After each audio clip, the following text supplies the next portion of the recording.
राष्ट्र सह्याद्री, आवाज जनतेचा, प्रयत्न जनहिताचा. महात्मा फुले जनआरोग्य योजनेत उपचारासाठी 20,000ची लाच मागितल्याचा आरोप. मेडिकव्हर हॉस्पिटलच्या कर्मचारी व व्यवस्थापकावर गुन्हा. संगमनेर शहरातील मेडिकव्हर हॉस्पिटलमध्ये महात्मा फुले जनआरोग्य योजनेअंतर्गत उपचार करून देण्यासाठी 20,000 रुपयांची लाच मागितल्याचा आरोप समोर आलाय.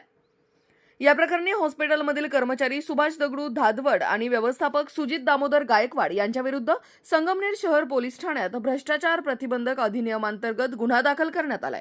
तक्रारदाराच्या आईच्या उपचारासाठी लाच मागण्यात आल्याचा आरोप असून या संपूर्ण संभाषणाचे व्हॉइस रेकॉर्डिंग तक्रारदाराने केले होते.